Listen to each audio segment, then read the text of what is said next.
할렐루야. 반갑습니다. 오늘 하나님께서 영광을 충만하게 보게 해 주셔서 세상도 나도 간대 없이 우리를 구속해 주신 예수 그리스도, 우리 주님 한 분만 보게 되는 복된 밤이 되기를 주의 이름으로 축원합니다.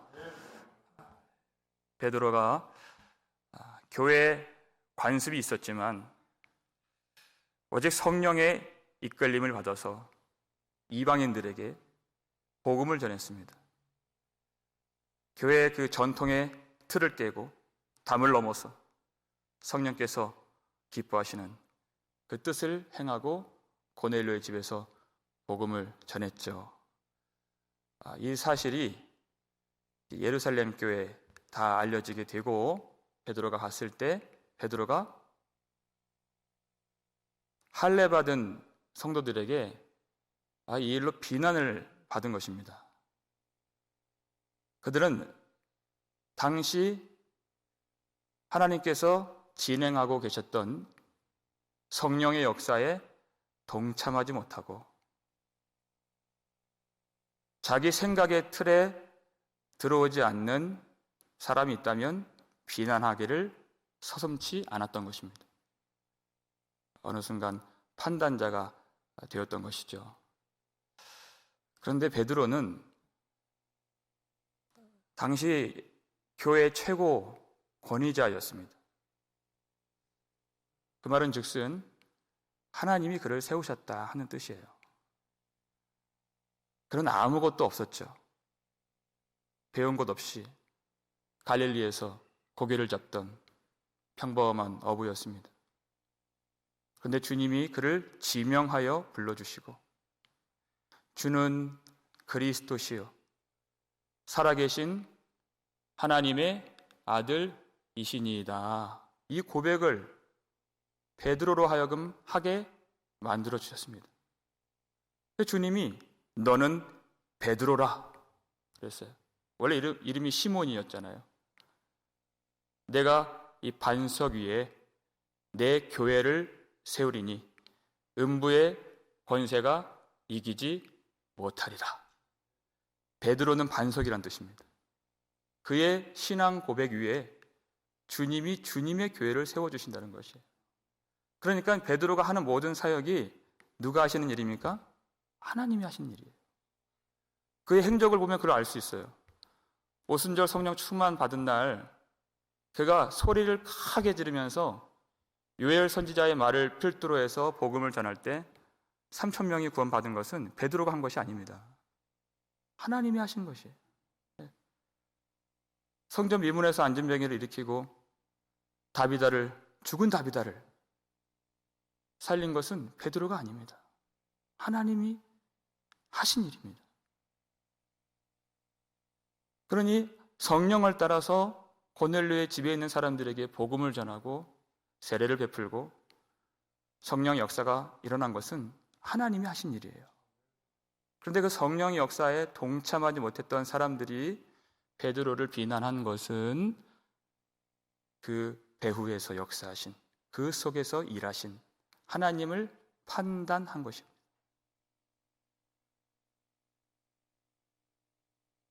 만약에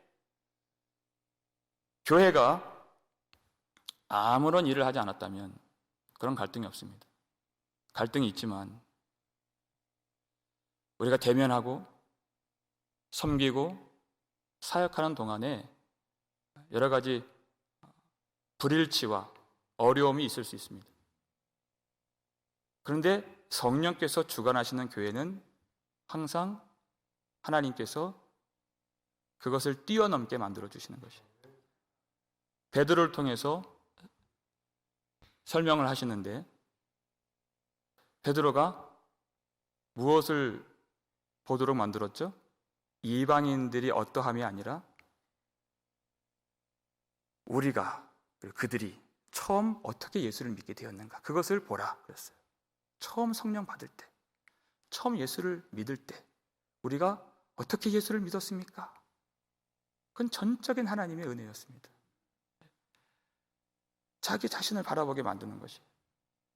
하나님의 은혜를 깨달으니까 그 속에서 판단이 다 사라지는 것이에요. 이게 교회입니다. 갈등이 있고 어려움이 있지만 하나님께서 은혜를 부어주시면 같은 성령, 같은 진리로 다시 회복이 되는 것이에요. 그러니까 그들이 고백하기를 하나님께서 이방인에게도 생명 얻는 회개를 주셨도다 고백하는 것이에요. 그것이 바로 교회의 영광입니다. 사람이 할 수 없는 그 연합과 하나됨과 일치를 날마다 성령께서 이루어내시는 것이에요.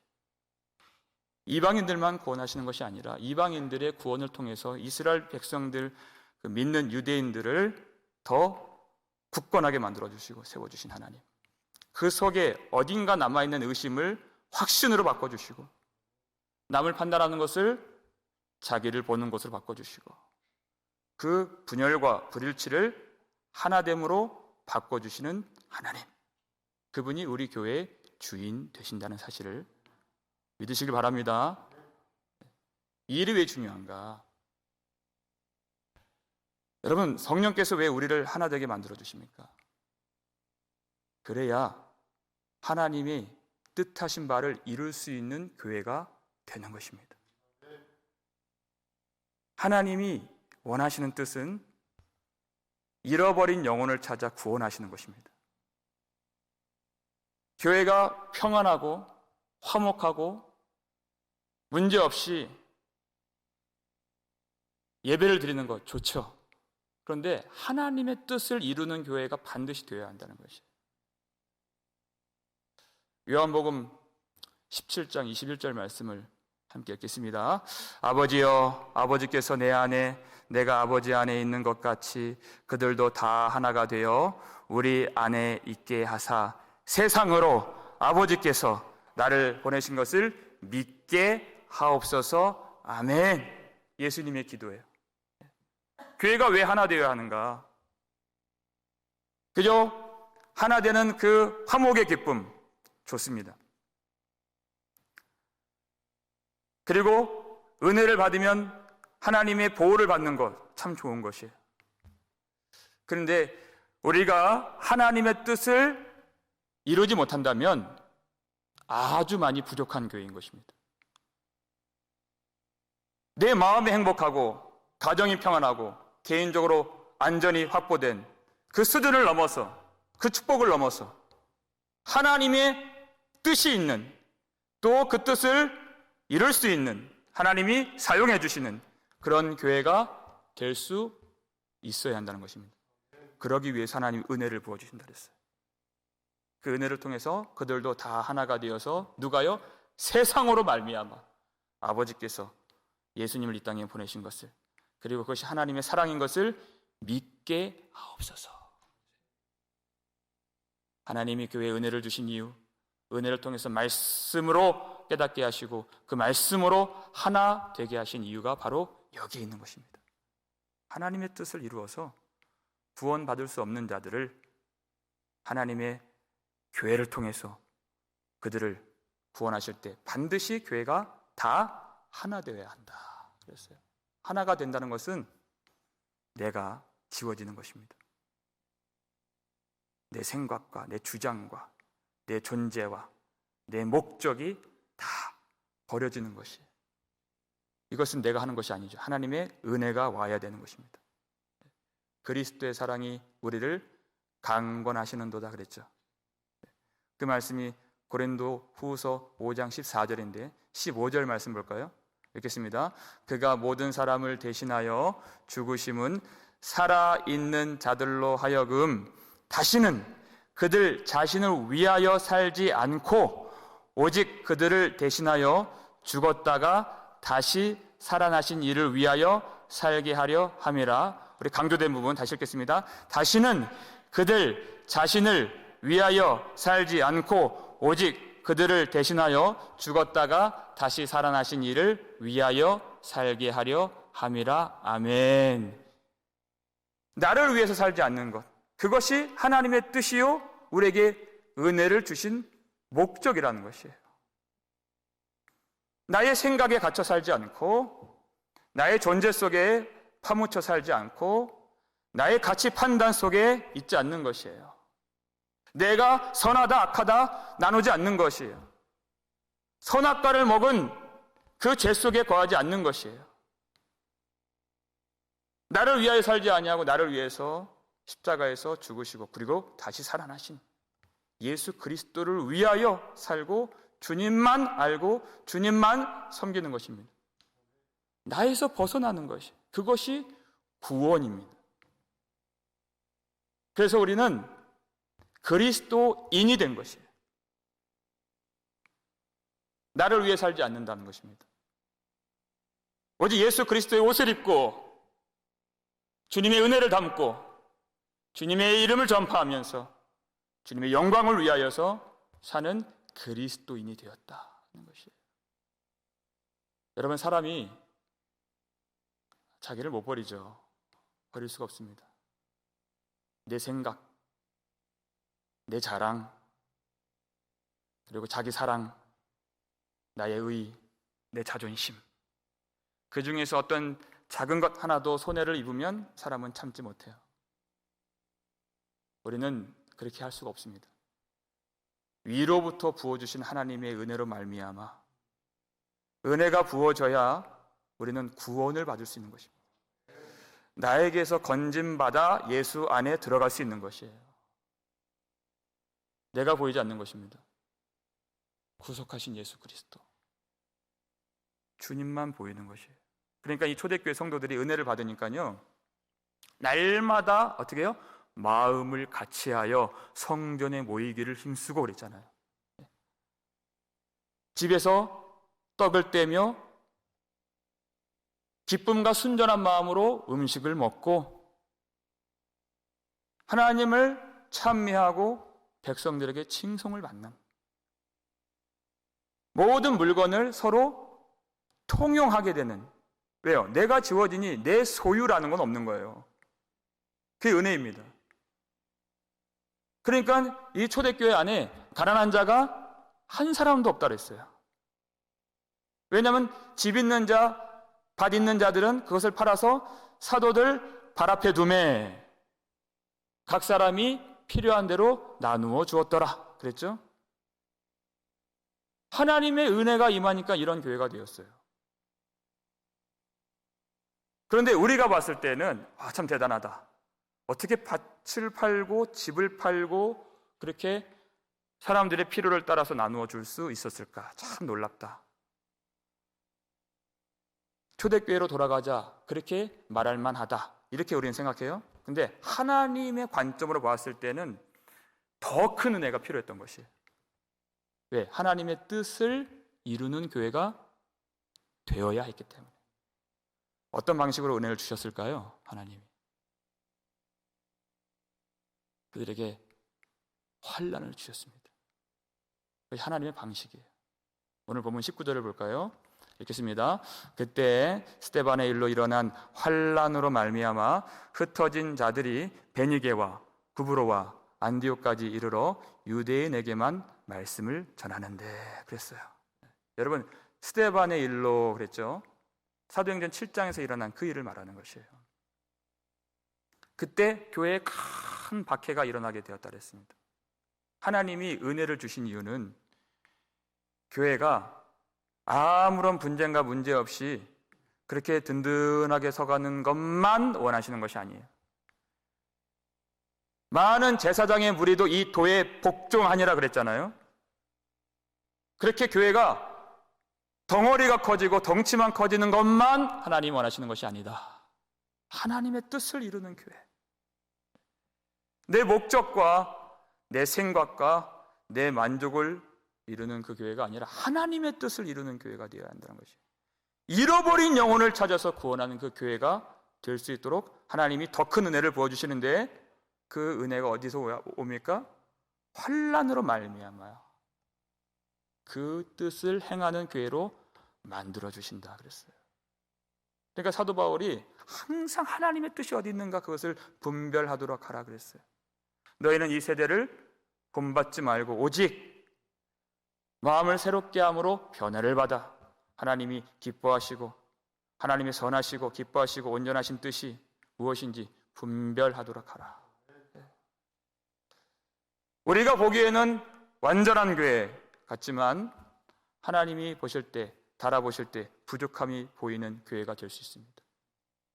그러면 하나님이 그 뜻을 이루는 길로 하나님이 붙잡고 인도해 주십니다. 깨닫지 못할 때에는 하나님 끌고 가십니다. 인생도 마찬가지. 여러분, 분인나의 인생이 있고 한나의 인생이 있어요. 우리는 다 누가 되고 싶습니까? 분인나 되고 싶어요. 자식 많이 낳은, 자랑할 것이 있는, 힘이 있는,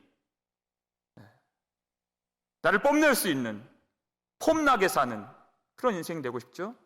한나가 되고 싶은 사람은 없어요. 근데 하나님은 한나를 끌고 가시는 것이에요.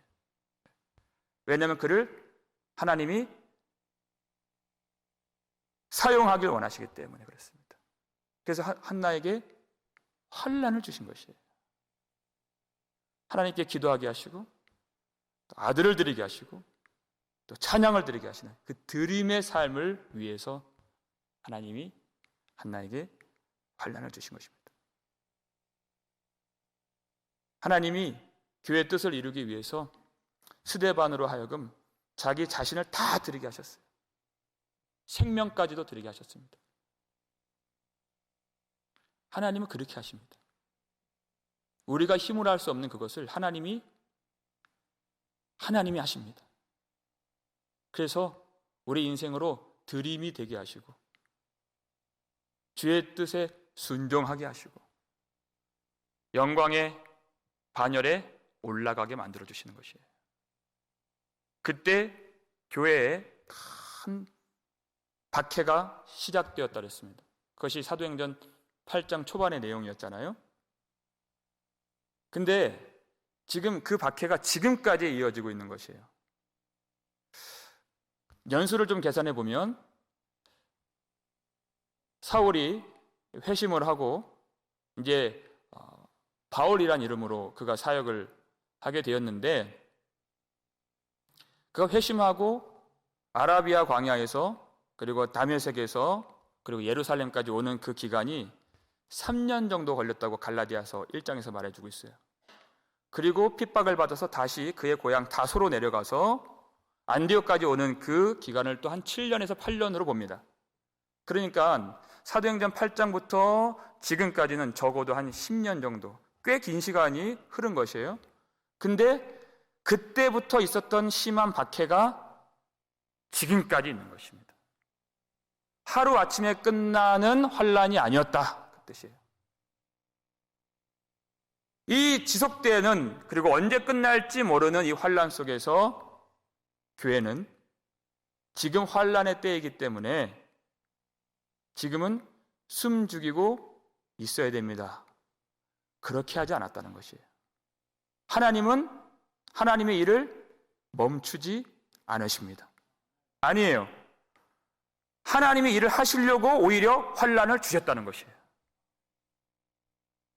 여전히 유대인들에게만 복음을 전했던 이스라엘 백성들에게 비밀한 은혜, 그들이 알 수 없는 신비로운 은혜를 부어주셔서, 환란이라는 은혜를 부어주셔서 그들로 하여금 각지에 흩어져서 복음을 전하도록 만들어주신 것입니다. 그러니까 이제 생소한 지명들이 나오죠. 베니게, 페니키아라는 이름인데 두루와 시돈을 끼고 있는 그 지중해 연안에 있는 그 나라를 베니게라고 하는 것이에요. 그리고 그 연안에서 한 100km 지중해로 가면은 구브로, 키프로스 섬이 나오죠. 그건 섬 지역이에요. 그리고 그 위에 그 수리아 지역, 그리스로 가는 그 길목에 있는 그 수리아 지역, 거기 안디옥이 있죠. 거기까지 복음을 전하는데 그들은 환란 중에도 복음을 전했습니다. 자기의 모든 생활의 기반들은 예루살렘에 두고 황급하게 그곳을 빠져나와서 아마 그들은 궁핍한 생활을 했을 것입니다. 그 가난 중에도 그들은 복음을 전했습니다. 인생의 시련이 오고 어려움이 와도 그들은 복음을 전했습니다. 왜냐하면 그들은 그들 자신을 위해서 더 이상 살지 않고 예수 그리스도를 위해서 사는 그리스도인이 되었기 때문입니다. 그들의 인생에 여러 가지 환란이 있지만 오히려 그 환란을 통해서 하나님의 뜻에 더 가까이 나아가고 하나님이 원하시는 그 일들을 행하게 되는 참 교회로 하나님이 만들어 주셨다 하는 것입니다. 그런데 그들에게 하나님이 그들이 갖고 있었던 생각의 틀이 있었고 또 관습의 그런 담이 있었어요. 여전히 유대인들에게만 복음을 전하는 그런 모습이 남아 있었습니다. 그런데 어느 순간 성령께서 그것도 뛰어넘게 해주셔서 하나님이 정말 기뻐하시는 뜻, 그 선하신 뜻, 그 온전하신 뜻을 따라서 행하도록 하나님이 만들어 주신 것입니다. 20절 말씀을 볼까요? 읽겠습니다. 그 중에 그브로와 구레네 몇 사람이 안디옥에 이르러 헬라인에게도 말하여 주 예수를 전파하니 그랬어요. 자, 그렇게 이 베니게와 구브로와 이 수리아 안디옥에서 복음을 전했던 형제들 중에서 몇 명인지는 알 수 없고 또 그 이름은 알 수 없지만 그 몇몇 사람들 중에서 헬라인에게도 복음을 전하는 그런 사람들이 생기게 되었다는 것이에요. 여러분, 구브로는 그 섬이죠. 구레네는 어디 있죠? 구레네 하면은 딱 떠오르는 사람이 있잖아요. 예수님 십자가 지시고 그 골고다를 오르실 때 강제로 그 로마법에 의해서 그렇게 로마 군사는 지나가는 아무 사람 그렇게 잡아다가 짐을 지울 수 있는 권한이 있었습니다. 그때 붙잡힌 사람이 구레네 사람 시몬이었잖아요. 그런데 그 구레네가 어디냐면 북부 아프리카 끝에 있는 그 지중해 연안에 있는 거기에요. 그러니까 구레네부터 육로로 예루살렘까지 온다면 한 2,000km를 걸어와야 됩니다. 그리고 예루살렘부터 안디옥까지는 480km예요. 그러니까 이 구레네부터 안디옥까지는 얼마나 멀다는 것이에요? 그 먼 거리. 하나님이 안디옥에 복음을 전하시는데 구레네에서 온 사람으로 사용하신 것이에요. 땅 끝에 있는 사람을 불러서 땅 끝에 복음을 전하게 하시는 하나님이십니다. 하나님께서 그 속에 은혜를 주시면 그가 얼마나 멀리까지 갈 수 있는가 우리는 알 수 있어야 되는 것이에요. 바울이 에베소서 3장 19절에서 예수 그리스도의 사랑의 그 너비와 그리고 그 길이와 또 그 높이와 깊이가 어떠함을 깨달아 그런 말씀 나오잖아요. 하나님의 모든 충만하신 것으로 너희를 충만하게 하시기를 구하노라 그랬어요. 하나님의 그 사랑의 너비를 안다면, 그 길이를 안다면 그 사람이 그 길이만큼 갈 수 있는 것이에요. 아무리 멀리 있어도 그 높이를 안다면, 그리고 그 깊이를 안다면 그는 그 깊이 낮아질 수 있고 그 높으신 예수 그리스도를 찬양하며 복음을 전할 수 있는 것입니다. 주님이 마지막으로 약속하신 말씀이 오직 성령이 너희에게 임하시면 너희가 권능을 받고 있어요. 이게 권능이에요. 권능. 사람의 힘으로 하는 것이 아니라는 것입니다. 예루살렘과 유대와 사마리아와 땅 끝까지 이르러 내 증인이 되리라. 주님이 권능을 주셔서 그 일을 행하도록 만들어 주신다는 것이에요.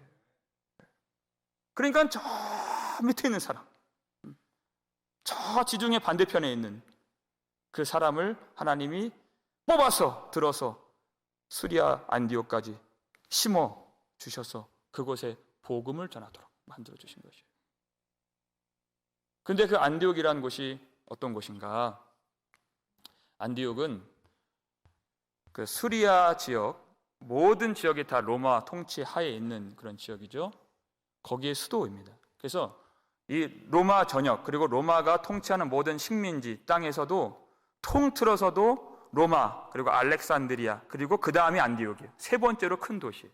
그러니까 로마의 통치가 강력하게 미치는 곳이라 할 수 있는 것이. 그리고 아프리카와 아시아와 유럽의 문화가 모이고 사람이 모이고 또 돈이 모이는 그런 세속적인 도시, 그런 문화를 갖고 있는 도시가 바로 안디옥이었습니다. 거기에서 주 예수를 전파했어요. 로마 황제가 주가 아니라 모든 왕의 왕이 되신 예수님이 바로 우리의 주가 되신다. 모든 세계, 모든 만물을 창조하신 만유의 주제가 바로 구주 예수 그리스도가 되신다 하는 것이에요. 하나님이 절대적인 능력으로 믿는 자들을 구원하실 바로 구원의 주가 예수님이시고, 믿지 않는 자들을 심판하실 심판의 주가 예수 그리스도가 되신다. 주 예수를 전파했어요. 누구에게 전했습니까? 이제 헬라인에게도 말하니 그랬어요. 19절에서는 그 전까지는 유대인들에게만 그들이 복음을 전했습니다. 역사가의 문헌에 의하면 안디옥에 참 많은 인구가 있었는데 그 중에서 유대인들, 디아스포라라고 하잖아요. 흩어져 사는 유대인들이 그 인구 중에 한 10분의 1 정도 되었다, 그렇게 가르쳐주고 있습니다. 그러니까 이 처음에 이 형제들이 전했던 전도 대상자들은 이 도시 안에 있는 10분의 1에 해당하는 유대인들이었어요. 그들에게만 복음을 전한 것입니다. 이 성경을 우리가 문맥적으로 보게 되면은 이미 베드로가 고넬료의 집에서 성령의 역사를 경험하고 그 모든 것을 하나님이 허락해 주셨다는 것을 이제 예루살렘 성도들도 인정을 했죠. 그런데 아직 이 수리아 안디옥에 있는 성도들에게는 그 사실이 알려지지 않은 것으로 보여져요. 그렇기 때문에 유대인들에게만 복음을 전했던 것입니다. 그런데 어느 순간 하나님의 성령으로 베드로를 깨닫게 해주시는 성령께서, 동일한 성령이시잖아요, 이 수리아 안디옥에 있는 형제들도 깨닫게 해주셔서 이제 헬라인들 그리고 이방인들에게도 복음을 전하도록 만들어 주셨다는 것이에요. 왜 유대인들에게만 복음을 전했을까요? 여러 가지 이유가 있습니다. 그들이,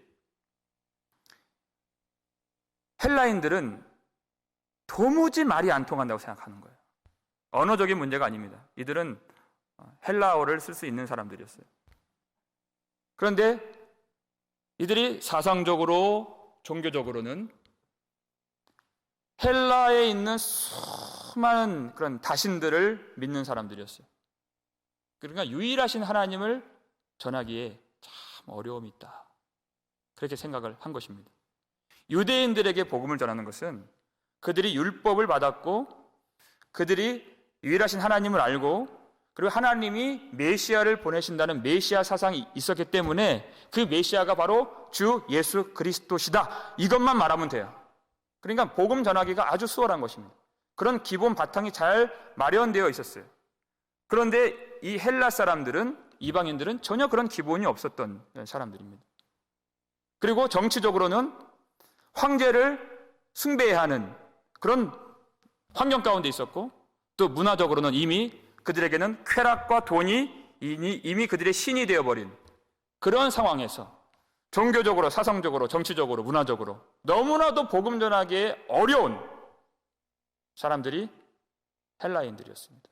더군다나 이 성도들 안에 있는 두려움이 있었죠. 왜냐하면 큰 이 박해의 시기에 그렇지 않아도 이제 쫓겨나서 여기까지 왔는데, 이곳에 대다수의 사람들에게 복음을 전해서 그 도시를 또 소동이 일어나게 만들고 천하를 어지럽게 하는 자들로 낙인을 찍히고 로마 정부에 그렇게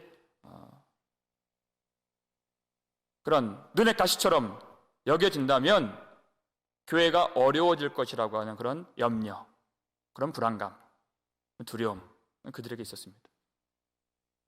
그런데 하나님의 성령께서 그런 모든 인간적인 생각들을 다 치워주신 것이에요. 왜냐하면 이 복음은 하나님이 전하시는 복음이기 때문에 그렇습니다.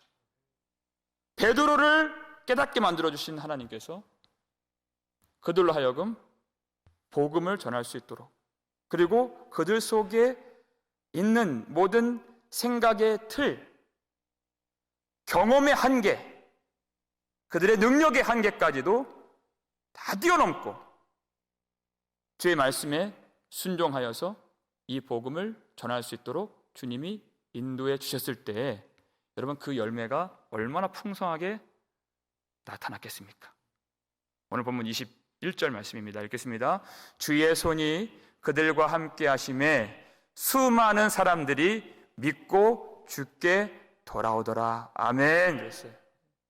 주의 손이 그들과 함께 하심에 수많은 사람들이 믿고 주께로 돌아오더라.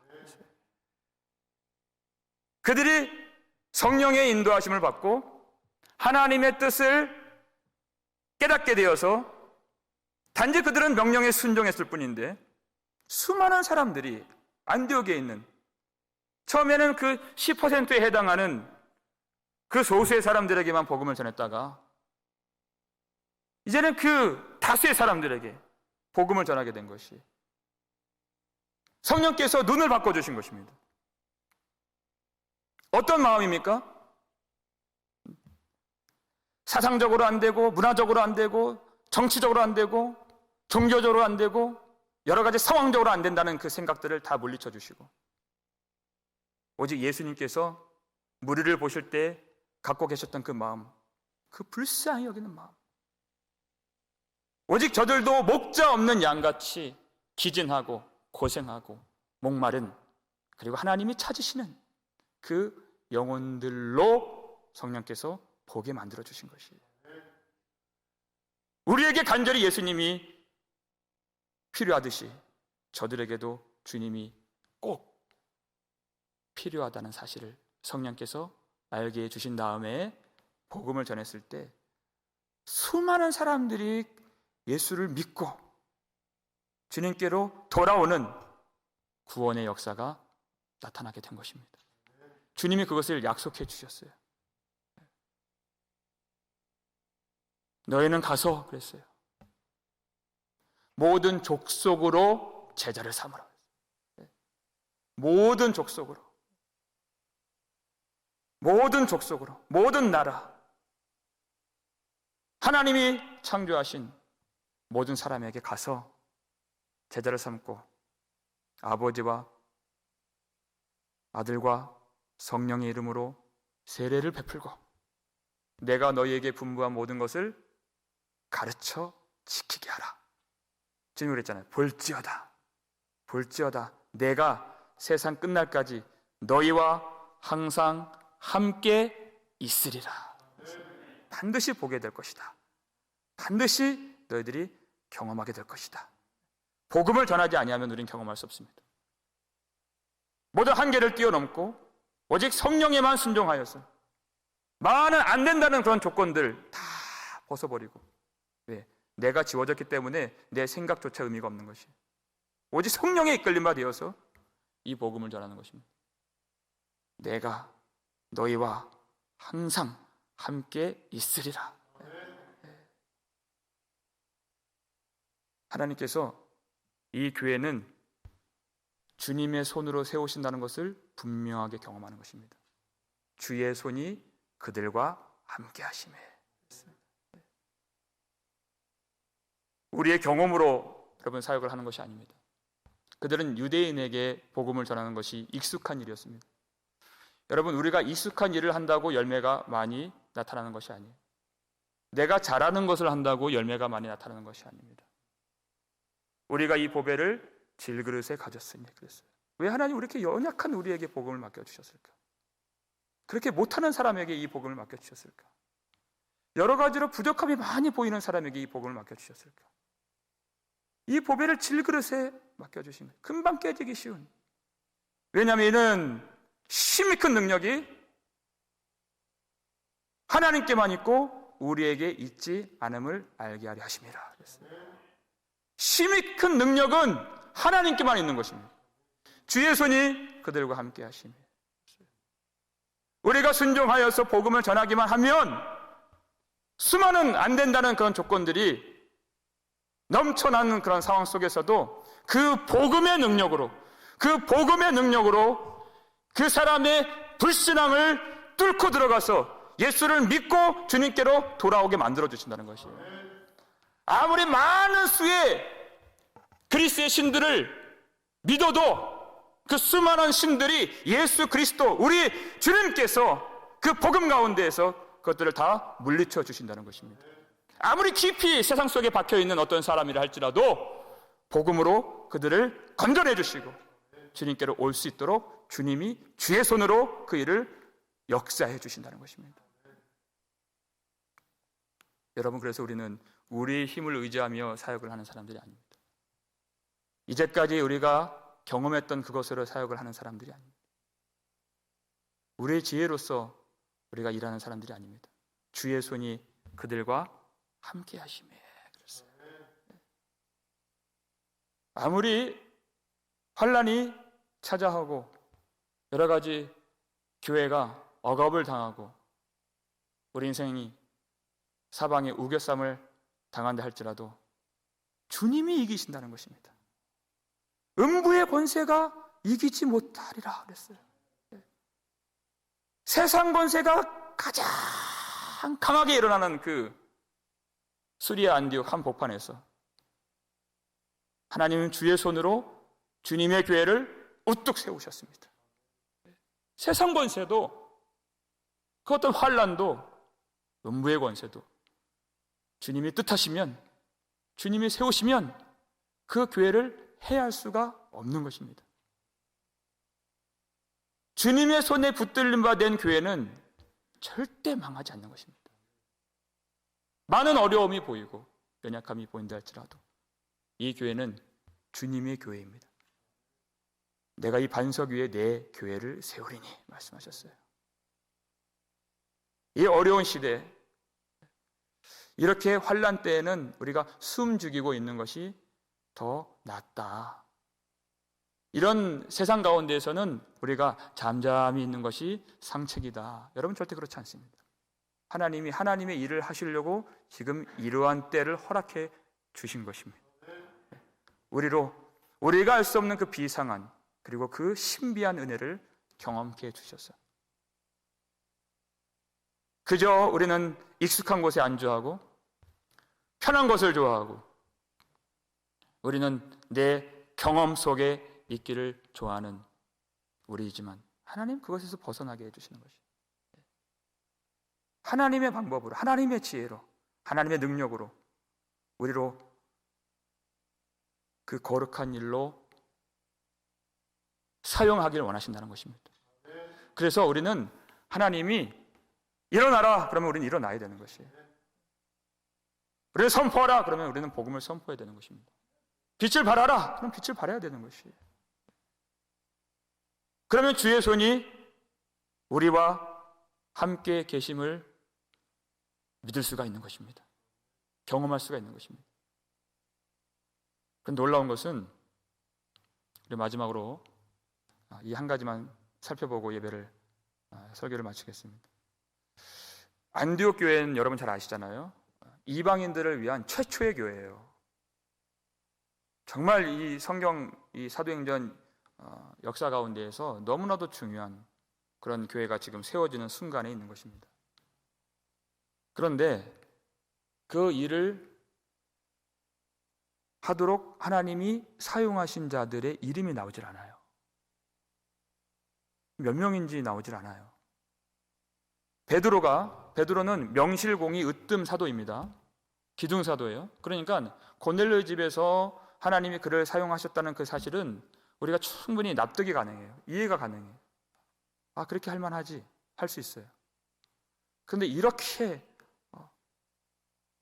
이방인을 위한 최초의 교회가 세워지는 이 일에 있어서 하나님은 무명의 어떤 형제들을 사용해 주셨다는 것입니다. 하나님은 사람의 명예와 명성으로 일하시는 분이 아니십니다. 오직 예수 그리스도의 이름으로만 그 교회가 세워지길 원하시는 하나님이십니다.